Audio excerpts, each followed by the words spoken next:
What's up, everybody? Welcome back to Chats with the Freak. My name is Emmy, and I'm very excited. As you guys probably have noticed, I have a new location. I've moved, so if you're in, I guess central Pennsylvania, hit your girl up. I'm no longer in the wheel, so AO for that. But yeah, I'm very excited this week for the Chats with the Freak. I have Nick Rucker on, who I met obviously through the Steel Panther camp and all that stuff, and we've all been locked up at home this year, and it sucks. So thought it was a good time to bring Nick on and kind of just catch up and kind of BS a little bit. We were already chatting a little bit. I was getting the notification that it was time to go live. And I was like, oh shit, I need to like hit the live button already. So let's bring Nick back in to kind of get this show started. Hey, what's up, man? I am chilling in Asheville, North Carolina now. Yeah. Yeah. So we both, I guess, like obviously separately both had the bright idea to move in the winter during a pandemic, and it seemed to work out for both of us pretty well. So yeah, I like where I ended up, and I got to use all the jackets that I've collected over the years because I never get to use them when I was living in LA. So yeah, rare time I would be like in the East Coast in the winter or in Russia in the winter. I own a parka, and I've had the same parka for like 10 years, and I've worn it like 3 times in my life. But it came in handy those 3 times. Yeah. Yeah, I remember every time that like I saw you with Panther obviously in like Cleveland in December. You guys all were in like freaking like shorts and parkas, and I'm like, what is going on? Yeah, the Sticks especially. He's like a year-long shorts guy. Like he'll be in shorts no matter where or what. Like I like to wear jeans, and that's another thing. Like I 2 months out of the year I can wear jeans in LA. Yeah. And I find myself getting to wear them every day. I miss them. It's nice and comfortable. Yeah. But yeah, the whole like doing layers, that's foreign to me. Like I don't get to do that enough. I mean, I wear just black all the time still because what's the point? Yeah. But yeah, like I realized at some point this year that I'm tall and they don't make clothes for tall people. Yeah, no, I So feel that. I feel that because I I'm found I'm this. about the same height. I'm like what am I doing? Like the jackets are either way too long or they're way too short, and it's like every jacket's a crop jacket for me. Exactly, and like you do the thing where you reach your arms up and you look like Winnie the Pooh, like you're showing off like that. And Yeah, so yeah, no, exactly. just one day I was just like sick because I bought all these shirts and they were nice and they weren't cheap, but I wore them for maybe like a year and a half, 2 years, and then I was just like I'm sick of having to like stretch them down every single time. And I finally like looked up like who makes tall clothes, and there's this company called American Tall, and their logo is a giraffe, and they just make like t-shirts that are black that fit my body and that cover my belly button and then stretch sort of like 2 inches beyond my waistline, and they're perfect. So I got 10 of them. Yeah. I got a hoodie and I got like a cowboy, like a Western shirt, and everything is great. And I'm never going back. But I've noticed now that I have those, my wardrobe is like, it fits in like the tiniest corner of my closet. So it's cool. Like being in a new house and being like, oh, I don't have to like buy a dresser. I just need to like a few hangers and I'm good to go. Yeah, yeah. I can't relate on that bout because I didn't realize how much clothing I owned until I was trying to move it, and it's just like thrown in the closet. I'm like, I'll deal with this later. Like I did the whole trash bags with the hanger bit to fucking move, and I'm just like, this is what's going on right now, and everything is like black or gray. Like or like neutral colors. It's crazy. I gave up on trying to get shirts that fit me, so I just started like permanently wearing crop tops. And I guess as a female, I can kind of get away with that more.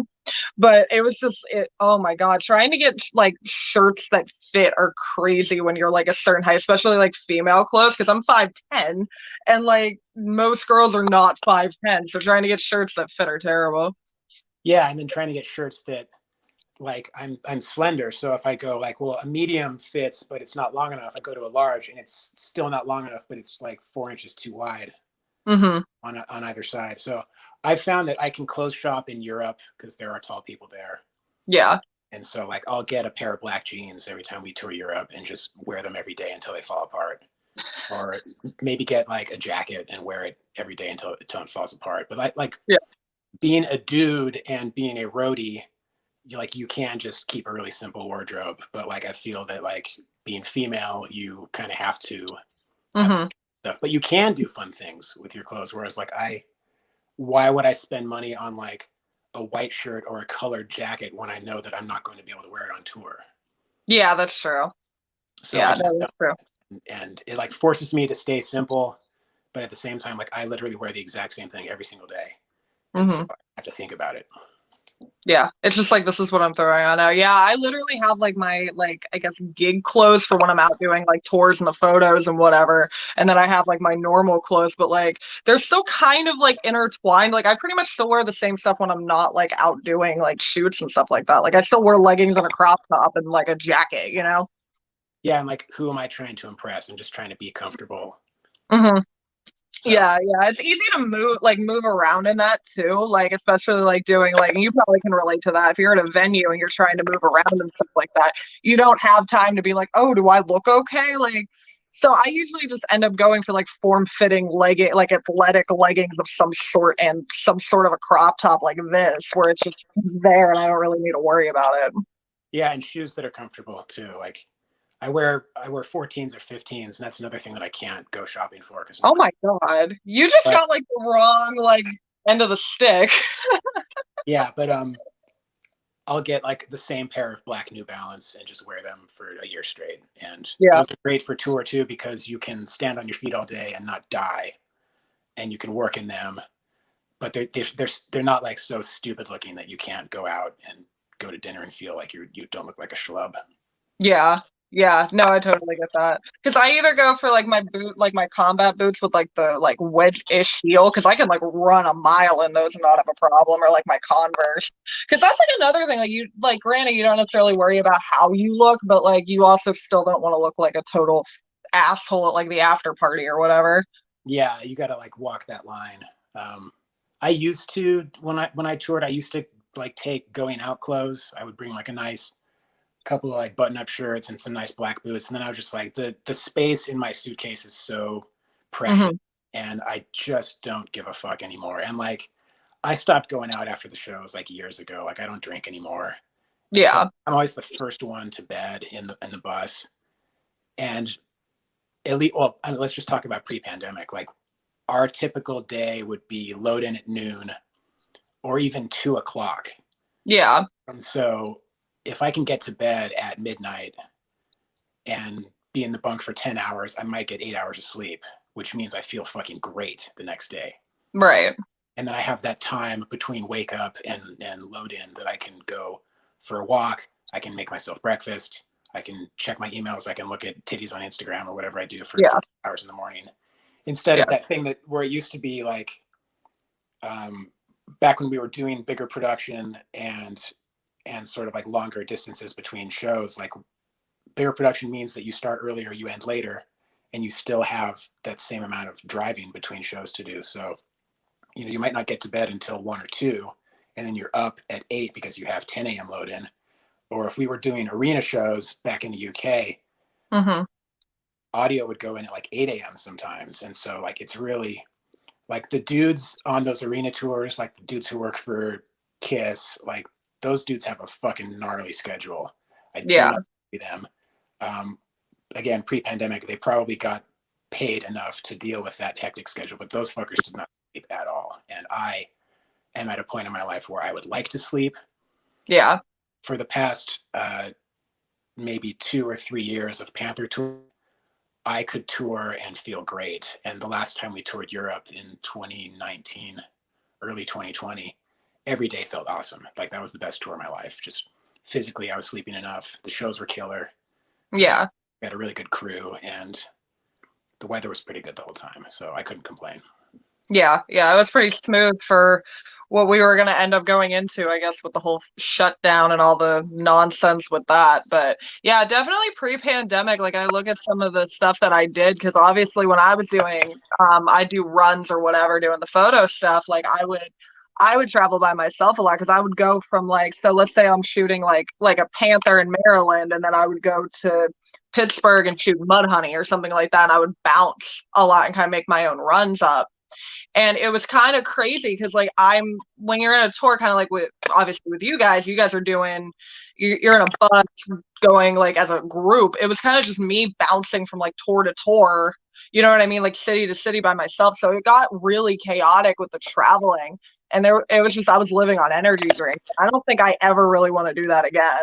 Like when it comes to my scheduling, definitely post pandemic, I guess we're going to talk about that now. Post pandemic, I think I'm going to try to kind of either stay with the same crew or at least not make my schedule such a crackhead schedule.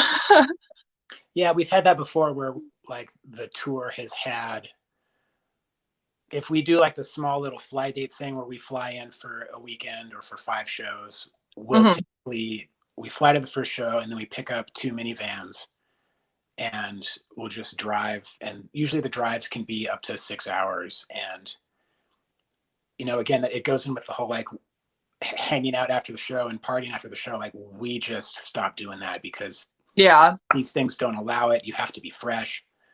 And so what we'll do is we'll do the show, be in the car by like 11:30 and drive halfway and then get a hotel somewhere between the 2 cities. So, you know, drive till 2 or 3 in the morning, sleep till 9, drive the other 3 hours. And at least that way you're not killing yourself, or you're not doing that like crazy 6 hours at one time, or trying to wake up super early in the morning and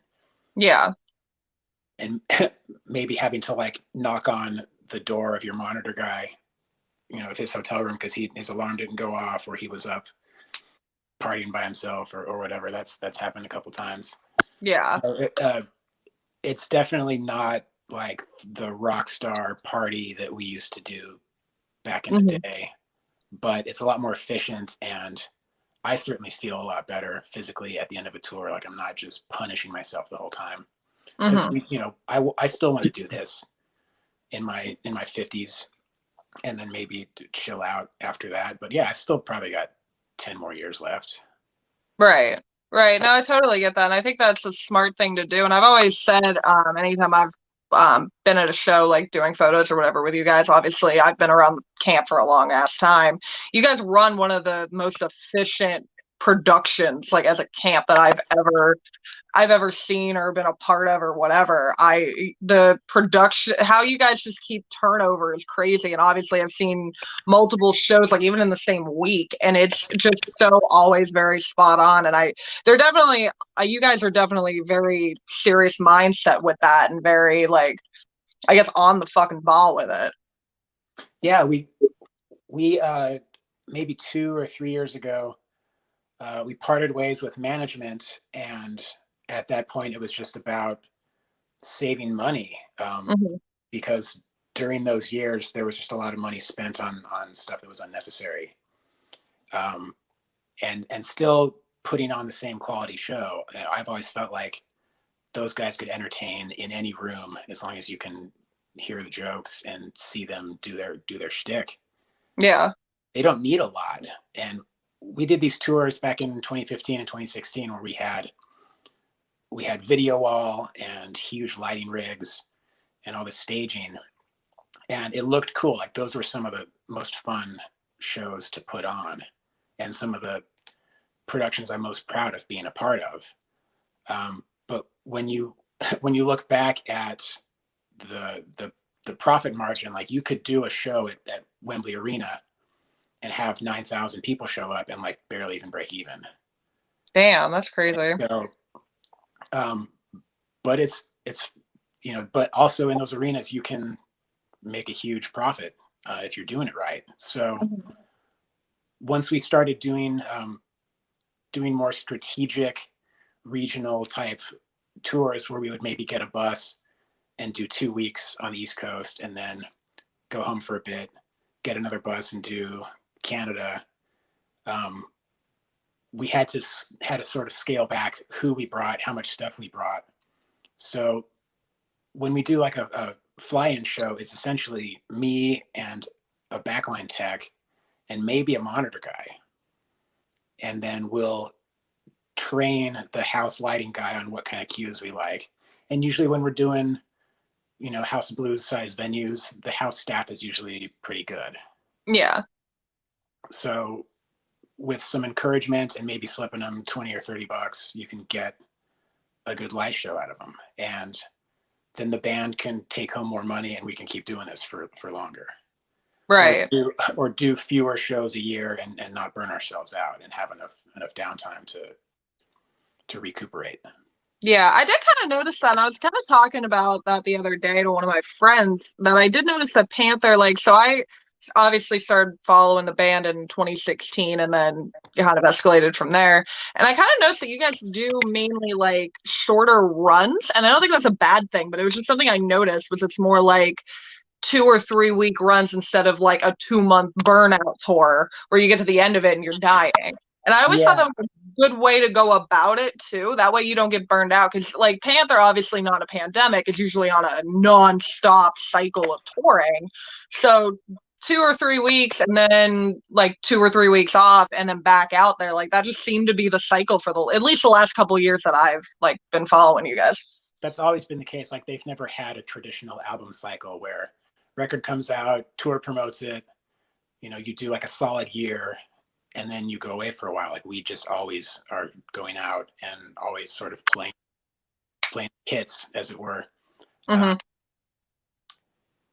And I think that there's this graph of when you're doing shows and booking shows, like once you start adding more shows, you can start adding more profitability. And at some point, those two lines on the graph meet. And every show you add on to that is just extra profit because you have to put in so much to get the bus and to rent the equipment and crew and all that. So I think we try and tour just long enough to make it that point where the two lines meet. And then, those dudes all have families. So being gone for 2 months at a time is rough. Yeah. So with how their home life works, they can do the 2 to 3 weeks and then home for 2 to 3 weeks and just do that all year long. I think that's better with keeping things steady at home and being there for their families. Right. No, I totally agree. Yeah, I always thought that was a cool thing because I always thought like the 2 month touring was definitely like from an industry perspective, very grueling and very just like you're out doing whatever, like for however long. Like I know, and I do work with John 5, like he's usually on tour for a month or two. I think last year when he was on tour with Queensryche, he was out for 2 months, I think. And it was like, after a week of that, I was done and I was only out for like a week. And I'm like, oh my God, like this is crazy. And it's just like, I don't know how, I guess, like I know how they do it, but it's still like, it's just so, I guess, beating yourself into the ground, putting yourself through that vicious cycle. And then it's like, oh, I don't want to go back out there. It's like, that shouldn't be what like touring is, I guess. Yeah. And especially if you don't have enough days off, like a band like Panther, I would say in maybe 5 years ago and prior, we would do up to 4 shows in a row before having a day off. And again, that comes to when they've sort of maximized their profitability and only brought the essential crew, they're able to get that down to only maybe 3 in a row as a maximum.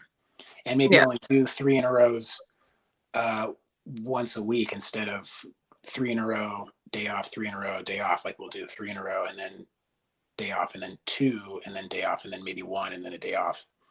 Mm-hmm. So you can go, I mean, like with anything, you can go longer if you don't go so hard. So we could do 6 weeks and have as many shows as maybe like a month-long tour or a 5-week-long tour if we were like going crazy hard. But you can get through it. Like it's not so physically grueling and it just becomes like the same thing day in and day out. And you kind of forget who you are as a person and what you're doing with your life. You just like Groundhog Day every day. No, it really is. It's like, okay, where am I? What city am I in today? Where's the Dunkin'? Okay, what time do I have to be at the venue? Like, it can get like very Groundhog Day. Even though I miss it terribly right now, it's very Groundhog Day of like, okay, I get to the venue. Who's the TM tonight? Like, it's so, it can definitely get very repetitive. Yeah, and I've had those times too where it's like I might have friends in that city and I don't even bother texting them to hang out because Yeah, I'm yeah. That driving.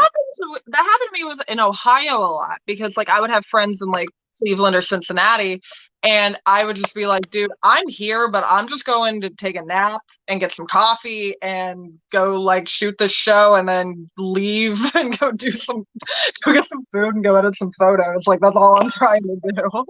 Yeah, and especially like the first week or two of a European tour, like you're so fucked from jet lag that Oh God. every spare minute you've got after sound check, like we all just go take naps and just Hmm.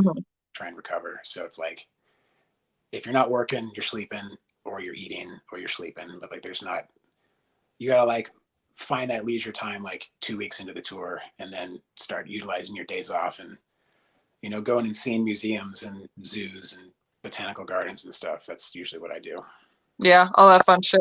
I've yet to make it over to Europe, so I can't really relate on the jet lag, except for when I went to LA, like the 3 hour time difference did fuck with me for like a second when I got there. But I was only there for like 3 days, so I just kind of went and chugged a bunch of coffee, and I think I slept like 7 hours the 3 days I was there. Yeah, you can totally get through the cross country just on Red Bull and kind of lying to yourself about what time it is. Like I'm gonna have to get used to that if we ever go back to doing shows in LA. But honestly, since the House of Blues closed, there hasn't really been anywhere for us to play in LA. Yeah. And Yeah, I maybe feel like the LA scene, maybe because I'm an outsider, but I like obviously I shot the show, I shot the whiskey before, but other than that, I don't really like there's no venues out there that I'm like, holy shit, like that seems like a really dope place, or like any bands really that are like, oh, you gotta play in LA. Like I have some friends that live in Los Angeles and they've all like even pre-pandemic were like, nah, like there's not really that much going on out here. especially for metal, like it's much more of an indie type scene. So again, pre-pandemic, there were venues in Echo Park and venues downtown that like they didn't really book rock and metal. Hmm. It was sort of like hip hop and indie rock and stuff that catered to the 20 somethings. And I think that just the real estate's too expensive to have a venue that size be profitable. So I think the House of Blues was sort of the last bastion of that type of scene. And even then, like they had three venues and they had revenue from the restaurants and they had revenue from parking. Hmm. Even then, I'm sure that they were still probably taking a loss. So Right. it's definitely tough in a city that expensive to have a music scene. I think that as long as we can all remember, music scenes have happened in like college towns where it's relatively cheap to live. Hmm. Yeah, where the rents aren't, I guess, jacked up and you're not paying through the ass for fucking everything and people can actually afford to go out to a show, you know? Yeah, and where the bands and artists that come up are not trust fund kids, because that's the only way you can like make it Yeah. in like LA is where if money's no issue and like you can have a loft downtown to like work on your craft. And you know, I didn't have that growing up. We had to go out and like in my 20s, we had to work a job and save up thousands of dollars to just go on tour for a couple weeks. And Mhm. when you're making like $100 per show, but your gas is like 350 to get there, and then you're either crashing on people's floors or sharing a hotel room and sneaking five people into a hotel room. Right. Yeah, that's just what we did to get good. But there was no Yeah. incentive paying for everything.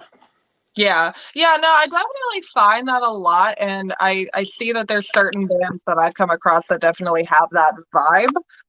That I guess I would call them at like a I guess C level, even though I don't want to like label levels of bands by any means, Right. but probably like at a lower level, they definitely have that like oh, like trust fund kid kind of fucking vibe. And it really irritates me because I feel like there's bands that are out there grinding and working their ass off that don't necessarily have like you said, like daddy's money to fucking fund everything, that are out there grinding and doing all this shit that aren't getting as much exposure because they can't afford to put like a couple grand into a like radio campaign or something like that.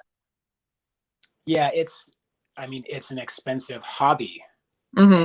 an expensive career to try and break into. And I'm not saying that like everyone who has a trust fund isn't talented. It's just that to be able to put the time to really hone that craft, like I mean, you look back at the Renaissance, you know, classical music, there was always someone was funding it.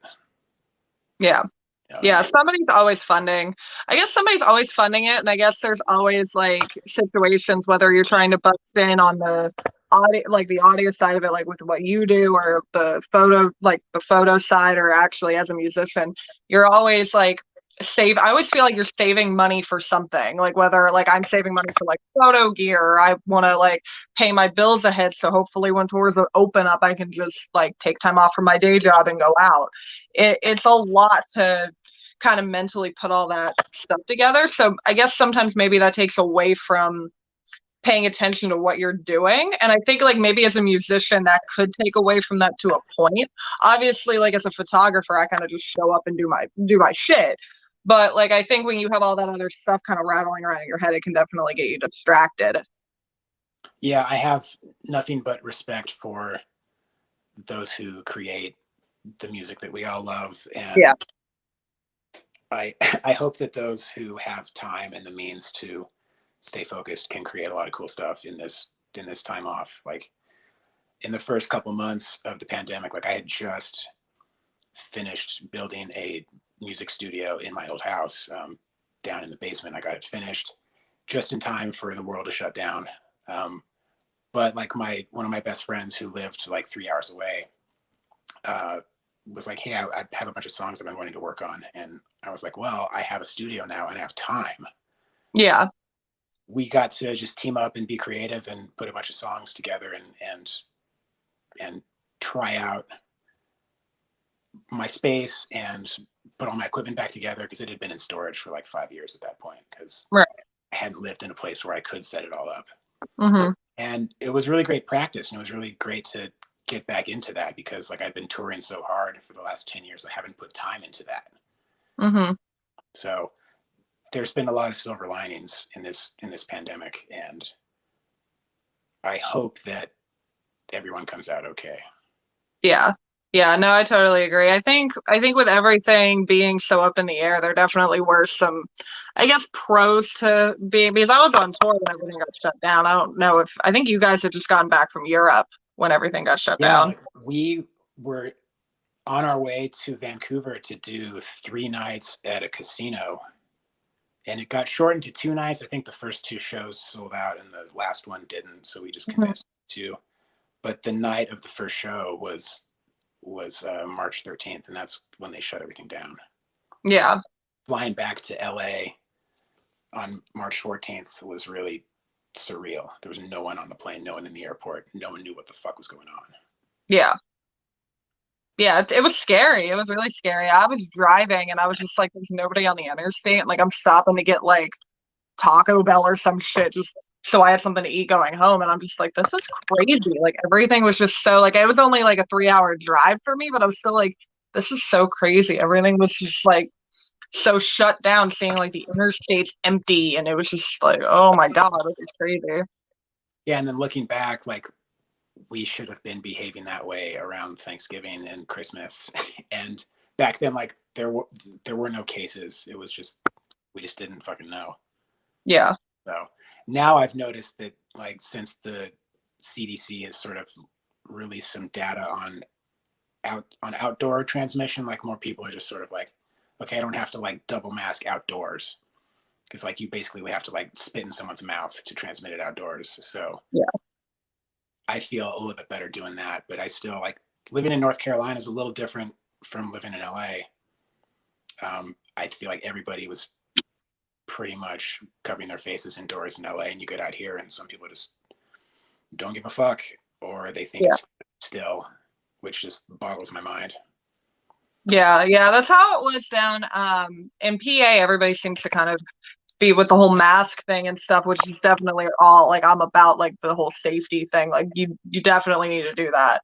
But when I was in like the like Wheeling area, like there were so many people that were just like going into stores like without masks, and like the employees would say something like, "Oh, I'm not fucking wearing that." I'm just like, why are we making a Yeah. deal about this? Like, just do it do the thing. It's gonna be fine. I think that's probably like the biggest plus to me moving up here is like I don't have like I guess like that shit. I haven't seen that yet, at least, where like everyone's just like, "Oh my God, why are you wearing a mask?" It's just like, dude, I'm just trying to not be Yeah, stupid. when people come at you hard for being safe and protecting them, that's Yeah, stupid. That's so dumb. yeah. When I came out to Asheville to do a little research and actually look for homes, this was back in October. I popped into Guitar Center just to see what was up, and I always do that when I'm traveling. Hmm. And this was like they close at 7, and this was like 6:59, and two dudes bust in all chest puffing, and they're like, the guys behind the counter is like, dude, you got to put on a mask. And the guy's like, the governor says I don't have to put one on. I have a health condition. And he's like listing this thing that I guess he got off whatever website.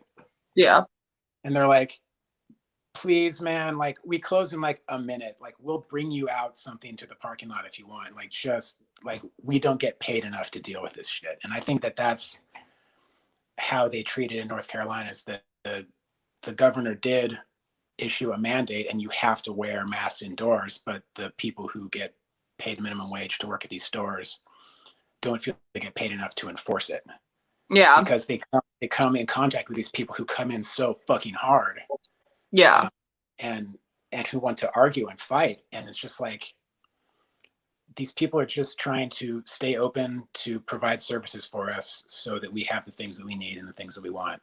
yeah. And I And get think a it's paycheck. Like they're making yeah, minimum wage. Like they don't make enough to deal with anybody's bullshit. I That's mean why like I'm a cook at my day job and that's one of the reasons I'm glad I'm just like in the back and I don't have to deal with any of the dumbasses out front. Because I hear some of it and I'm just like, they yeah, really said that to you? Like what? even if I was getting paid $80 an hour, I would not want to argue with rednecks. Hmm. I don't think it's worth it, and it's just pointless and stupid. So it just says like, do you care about other people or not? Do you value what other people's experience is? And I think that's if that's what side of the fence you're on that you don't, then like fuck you. I don't need you in my life. Yeah. Yeah. No, I totally agree. I hope that they keep rolling out the vaccines and hopefully we can all get back out safely doing our shit. I know you got obviously some people that follow M2 Media know that I shot the show in Nashville. You guys did a really good job at keeping, or at least the venue and you guys equally, but did a really good job at keeping everybody distant and safe at that show. And I thought that was really cool to be able to get out and do like a rock show at least in a safe manner during all this shit. Yeah, back in uh, spring, summer, when we were doing outdoor shows, those were cool. I felt The pretty safe. drive-ins. Yeah, the drive-ins I felt pretty safe at. And then we did these two shows in Tennessee, and they were in large clubs with the doors and windows wide open and all the seats spaced out. And Hmm. the front row of seats was easily like 12 feet away from the stage. And I felt safe in those conditions. And then we did these shows in Florida, which the band took a lot of heat for. And,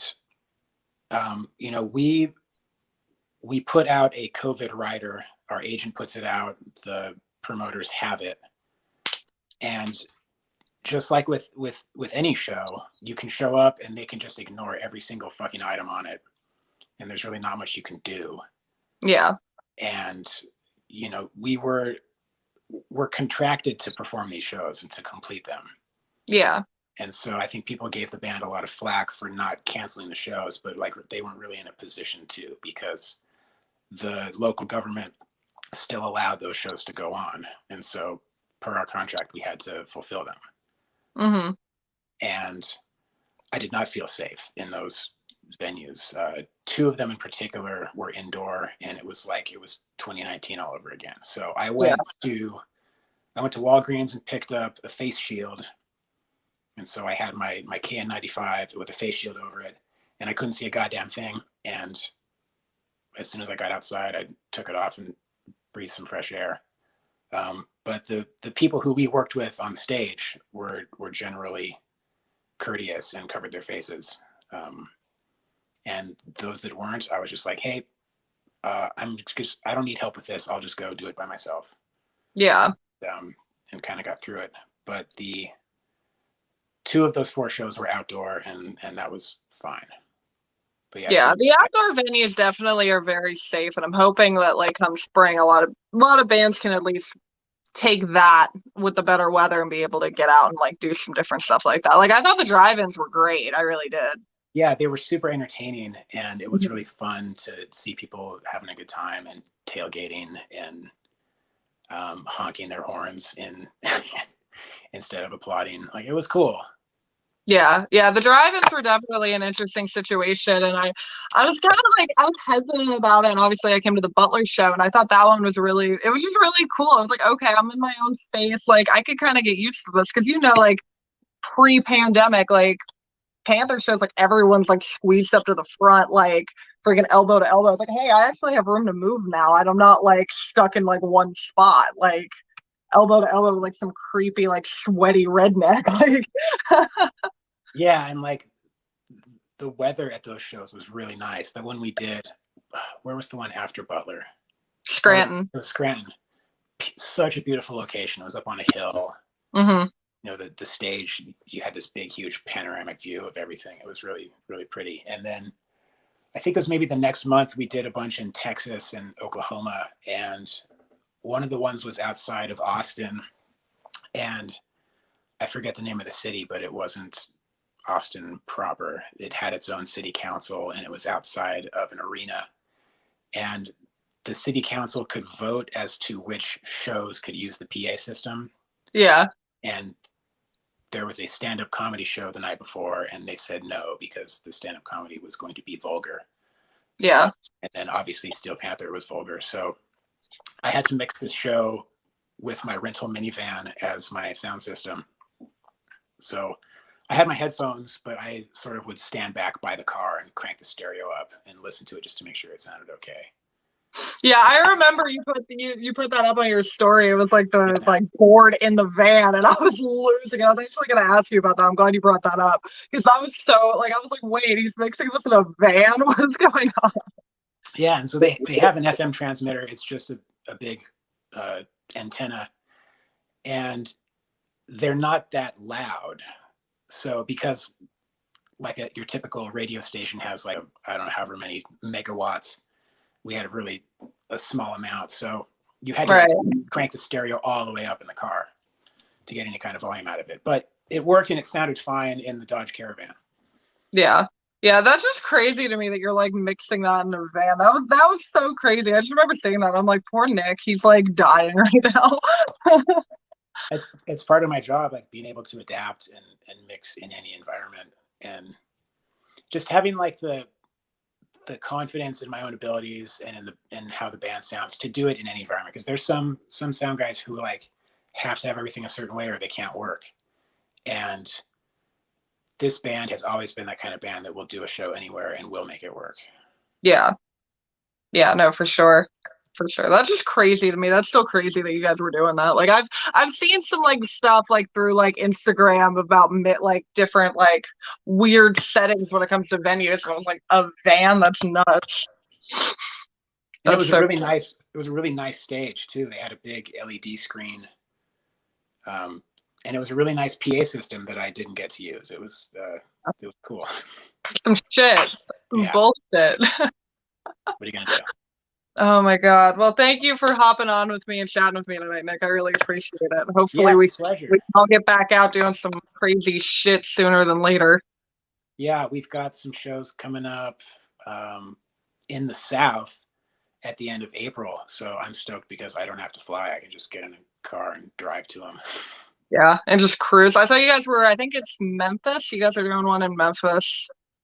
I saw that one. I saw Kentucky, I think, too. I think the Kentucky one's at like a winery or some shit. Yeah. I'm kind of excited. And that sounds dangerous. Maybe like a 5 or 6 hour drive for me. So that's not too bad. I think moving to Western North Carolina is going to make some of my touring travels a lot less than they used to be. Yeah, that's kind of how I feel moving, I guess, from side to side in Pennsylvania. Like, I feel like a lot of my driving time's going to be cut down to a point. So, hopefully. Yeah, Pennsylvania's a big state. Yeah. Driving across it regularly definitely sucks. Totally. Totally. Well, thank you again, Nick. I really appreciate you coming on with me, man. Yeah, anytime. We'll talk soon. I hope to see Yeah, you. for sure.